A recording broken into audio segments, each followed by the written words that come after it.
May God bless you. Je suis Ange Josaphat, votre humble serviteur, et nous sommes à l'émission Anakazu du mardi. J'aimerais, excellent enfant de Dieu, que tu puisses faire la large diffusion de cette émission. Partage au maximum et invite tes proches, tes frères, tes amis à écouter cette prière et écouter cette émission. Mets les j'aime, mets les pouces pour la gloire de Dieu. Aujourd'hui, nous serons dans le livre de Matthieu chapitre 14 et nous parlons toujours sur le thème l'importance de la prière. Nous lisons Matthieu chapitre 14 à partir de son verset 23. La Bible dit: quand il l'eut renvoyé, il monta sur la montagne pour prier à l'écart. Et comme le soir était venu, il était là, seul. Excellent enfant de Dieu, hier nous avons compris qu'il était très important de pouvoir avoir une vie de prière. Il était très important de pouvoir prier. Mais aujourd'hui, j'aimerais vous parler sur l'importance de la prière, mais j'aimerais mettre un point sur une situation. Vous savez, les temps dans lesquels nous sommes sont des temps assez mauvais. Et nous le savons déjà. Et le diable cherche à pouvoir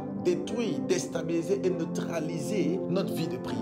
Il faut que vous puissiez comprendre, excellent enfant de Dieu, que les temps dans lesquels nous sommes sont des temps assez tellement mauvais que votre vie de prière aura une pesanteur, aura une lenteur et aura une défaillance. Alors, l'Esprit de Dieu aimerait que tu puisses avoir une vie de prière, mais une vie de prière assez spéciale. Regardez, la Bible dit clairement, au verset 23 de Matthieu chapitre 14, la Bible dit: Jésus se mit à l'écart. J'aimerais qu'on puisse s'appuyer sur le mot écart. Jésus-Christ, sachant que les temps sont mauvais, était obligé de renvoyer la foule, renvoyer ses disciples et se mettre à l'écart. Il s'est mis à l'écart. Matthieu chapitre 6 nous dit clairement que si tu veux prier, entre dans ta chambre, fais un mouvement de pouvoir entrer quelque part où il n'y a personne que toi-même. Excellent enfant de Dieu, il est très important de prier, mais de prier à l'écart. Si tu n'as pas une vie de prière où tu es seul avec Dieu, tu ne peux pas monter. Tu veux monter, tu as besoin d'avoir une vie de prière seule. Il y a une dimension où on prie avec les autres.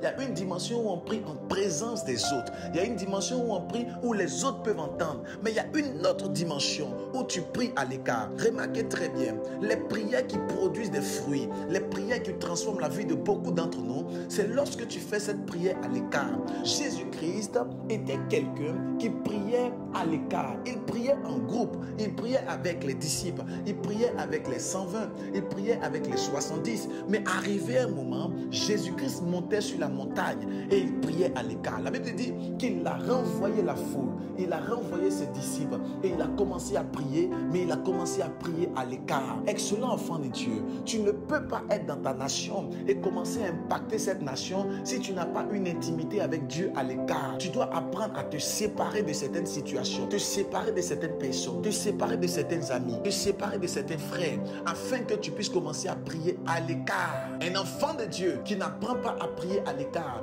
ne peut pas vivre la gloire de Dieu. Ton intimité sera zéro. Ta relation intime avec le Seigneur sera zéro. Elle sera caduque. Mais parce que tu pries à l'écart, parce que tu apprends à prier seul, tu verras que l'Éternel va transformer ta vie. Et j'aimerais prier pour ta vie pendant que ta main droite est levée, pendant que tu entends le son de ma voix. Que Dieu te donne la force afin que tu puisses prier à l'écart, que tu puisses prier à l'écart au nom de Jésus-Christ, que tu puisses te mettre de part et que tu puisses commencer à prier et intercéder, que tu puisses te mettre de part, que tu puisses te mettre à côté et que tu puisses commencer à prier et que l'Éternel puisse exaucer ta prière. Nous devons prier à l'écart. La Bible dit clairement que Jésus-Christ priait à l'écart.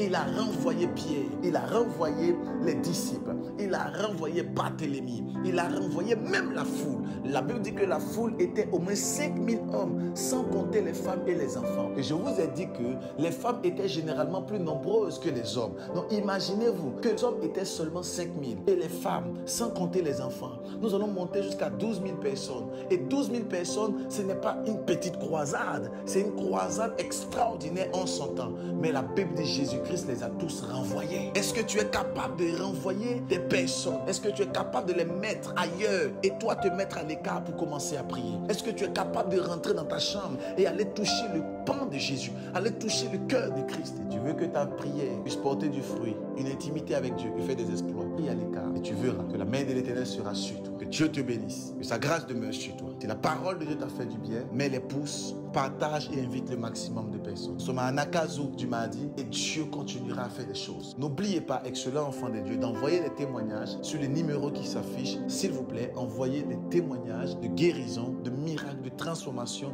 de changement et de bénédiction. Envoyez les témoignages parce que le Dieu que nous servons est un Dieu de miracles. Mais God bless you. Fais la large diffusion et je déclare que tu es béni.